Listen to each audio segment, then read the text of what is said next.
the potential downfalls that Chelsea could face, whether it was the pitch or obviously against Djurgarden. But what was the most pleasing element of that performance for you? Professionalism. I think this time of year is where you look at the energy in the team, and they looked like they was at it. They looked like it wasn't like there was nothing was a struggle. There was a little spell when after the gaffer had made the changes, which is understandable. Then they got going again, and I think they're more than one foot in the final. I think they're in the final. And barring an absolute I'll let miracle. you put your neck on the line. Yeah. I like to take risks. I like to take risks. No, they're in it was a good performance, solid. Young players making their debut. Players like Jackson get back amongst the goals at the weekend, so that's a good positive going into the weekend.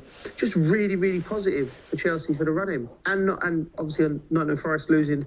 Yeah, that's big news, isn't it? Big news in the Premier League as well. Big boost, big confidence, isn't it? Yeah.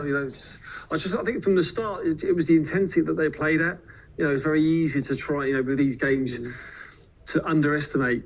The opposition. I thought they got on the ball, they moved the ball well, they moved the ball with purpose, they're threading balls, dissecting their midfield, and that sort of set the tone for the game, and then that teed the goals up, which they fully deserved in the first half. Well, first half, they was outstanding. Yeah, and it took just 12 minutes before Chelsea were able to open the scoring, and it was Jadon Sancho who eventually put it in. But this is a lovely passage of play. That's a beautiful pass, and he's put to sleep there, and then he's found it at the back. Sancho touches inside. Here's the target. What they say to you: get hold of the ball, hit the target. Djurgarden does really well here because he makes a run with purpose, and it takes Danielson away. And Sancho, you won't have all that time in the world ever again in this level, in the semi-final of a European competition, just to pick your spot and tuck it away. Questionable defending, but we need to shot on target shows you anything can happen. Shot on target. Danielson had a bit of a night he'd forget, but fantastic with Sancho, and it's good. He's scoring goals and he's assisting goals coming to the back end of the season. Really good for Chelsea. Yeah, the next one here, Dewsbury Hall.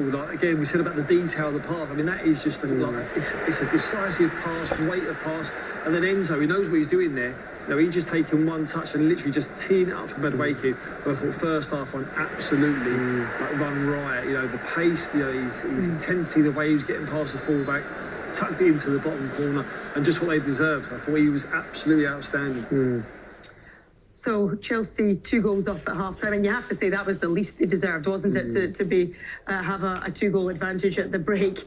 Enzo Maresca then put on 4 substitutions, and when you can bring on the likes of Nicolas Jackson, Cole Palmer, Trevor Chalobah and Moises Caicedo, it gives you an idea of just how strong the opposition are. And Nicolas Jackson didn't need long at all, did he? He got his goal at the weekend, and here they go, a bit like buses. Again, it's a gift. I mean, he overruns it, a mix-up with the keeper. He will never score an easier goal. I think, what we'll say about Jackson, he is probably one of Chelsea's, he's made himself one of Chelsea's most important players, because he does this. He doesn't give up. He's hard work. He's aggressive. All of the things he might not be as measured as other players, but he gives you this. And nothing better when you're behind him as a midfielder, as me and Sis would know. When you've got a centre forward who will chase down everything, it's fantastic. And like things like this come from the game before, or the game before that, where he's just relentlessly chasing defenders down. It's easy for a striker to not track back and not try and dip a toe, but it's moments like that you earn them moments, and then them moments then bring you onto these ones here, where your confidence is high. You've just earned yourself a goal, and amazing what he said in the first half. From the bench, he was watching the keeper. He see the keeper off his line. He see that where he was standing. So he knew as soon as that ball comes to him, he's even thinking now, look, the way he opened up his body, shifts it onto his left foot. He knows where he's going to put it. Great finish. And there is a man at the coming into fine form at the right time of the season. Instinctive as well, isn't it? A little bit like that goal at the weekend. Yeah. Again, I think he's a better finisher when he's instinctive. I think he's one of them. He'll develop and he'll improve, and he's got time on his side. But I've never had any problems with that type of goals where he's just shifting it and banging it, or at the weekend against Everton where he's dropped there and you knew he just had to get a good contact. What he needs to improve on is finishing from crosses, and also when he's got time and he has to slow himself down. But he can improve. Was there anything missing from this result, a Cole Palmer goal? Yeah. 17, 18 games now. It must be taking his toll on him, will it? Or is he quite a carefree personality, do you feel? You look at it and you're thinking he is a carefree personality. Nothing sort of phases him, when in big games and moments. But you're watching that first half going, I can't wait to get on it. You know, if I get on here, I'm going to be getting a chance. And then it's just about, you know, he got into a few half chances, but it was just, whether that was just that indecisiveness that where it's played on his mind, where it normally that instinct where he just chops one back and then puts it in the back of the net. And when you're just full of rolls confidence, it. isn't it? Yeah. That's exactly what it is. And by the way, it's probably the first time in his young career that he's had to experience this and go through it. All footballers, we all do. We all go through rough spells. And yeah, there'll be other rough spells later on in his career, but this is how he's going to have to find his way out. It's like finding your way out of a, you know, because he's not playing bad by any stretch of the imagination, but just from his high standards where he's set, he's dropped below that, and he needs to find his way out of it. But he will, because he's a good lad, a good character, and he's still showing for the ball. So I've got no problem with that. And listen, a big goal on Sunday sets him up for the end of the season. And maybe it's all just set up nicely for Cole Palmer. Well, Djurgarden did have their moment, and it was a first senior goal for the 18-year-old Willigetta, and well, you know, takes it pretty well, doesn't he? Wonderful moment. Listen, they had little moments, Djurgarden, you know, at the far post. There's a lovely dink ball to the far post. And what you're told to do in them thing, get your shoulders facing the goal. Look at this ball stood up there. Get your shoulders facing the goal and head it down.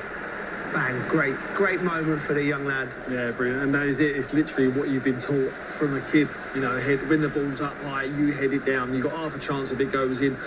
From a Chelsea point of view, I think they'd be disappointed in terms of being a free header or the way they've got in. But, you know, take nothing away from the young lad. That's his night tonight, and one that he can look back on Good fond to see his memories. mates having scored against Chelsea. I mean, it's a nice little moment for the 18-year-old.